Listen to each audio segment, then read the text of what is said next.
আমরা মনে করি ট্রাফিক অফিসাররা যদি 100 ভাগ সৎ হয়, দায়িত্ব পালন করে, সচেতন হয় এবং এই সিস্টেম যেখানে যে আমাদের বিশৃঙ্খলা আছে, বিশৃঙ্খলা থাকার কথা না। যত্রতত্র টেম্পু, লেগুনা আর ব্যাটারি চালিত রিকশার দখলদারিত্ব আগের মতোই আছে।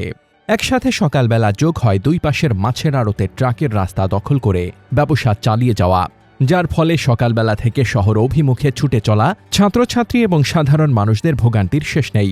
বিকেলবেলা যাত্রাবাড়ি থেকে কাজলা পর্যন্ত চরম অব্যবস্থাপনার ভয়াবহ যানজটে নাকাল সাধারণ মানুষ।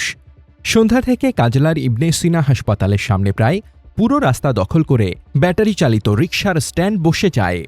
সকাল 9টা থেকে বিকেল পর্যন্ত কোনাপাড়ার পুরো রাস্তা জুড়ে অবর্ণনীয় যানজটের ভুক্তভোগী এলাকার মানুষ। এই জটের অন্যতম কারণ সরু এই রাস্তা দিয়ে দিনভর মালবাহী ট্রাকের যাতায়াত এবং রাস্তার দুই পাশের যত্রতত্র দোকানপাট। মৃধাবাড়ি স্ট্যান্ড থেকে শনিরাখড়াগামী রাস্তায় যাতায়াত করা তো প্রায় অসম্ভব।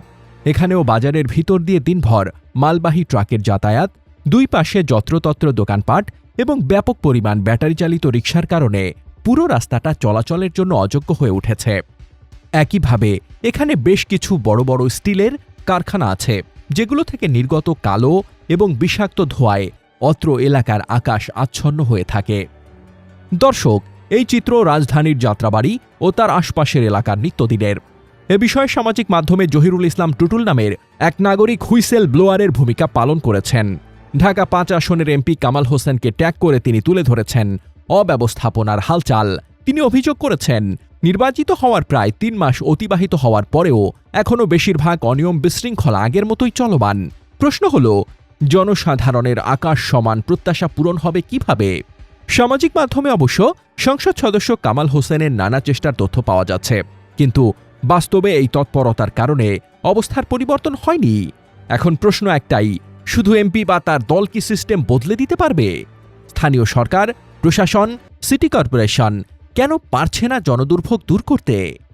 যাত্রাবাড়ি আমাদের, বিশেষ করে যাত্রাবাড়ি ডেমরা রোডে, এখানে আমাদের একটা এক্সপ্রেসওয়ে এবং ঢাকা চট্টগ্রাম রোড, এই দুইটা হাইওয়ে বাংলাদেশের প্রায় 42টা জেলার প্রবেশপথ হচ্ছে যাত্রাবাড়ি ডেমরা এই অঞ্চল।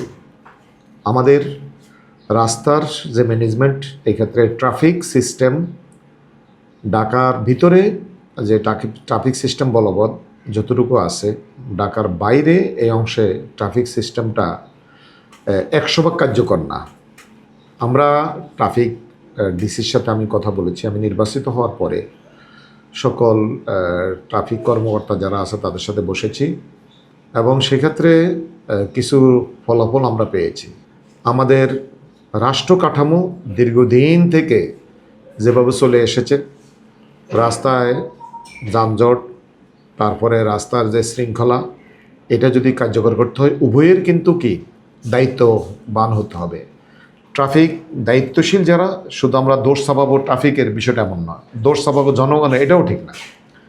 উভয় ক্ষেত্রে আমাদের ব্যবস্থা নিতে হবে, উভয় ক্ষেত্রে আমাদের দায়িত্ববান হতে হবে।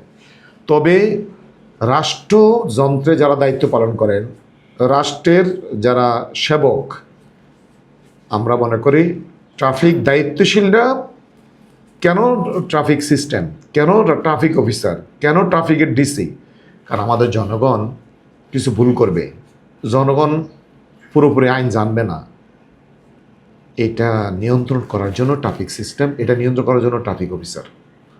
আমরা মনে করি ট্রাফিক অফিসাররা যদি 100 ভাগ সৎ হয়, দায়িত্ব পালন করে, সচেতন হয় এবং এই সিস্টেম যেখানে যে আমাদের বিশৃঙ্খলা আছে, বিশৃঙ্খলা থাকার কথা না।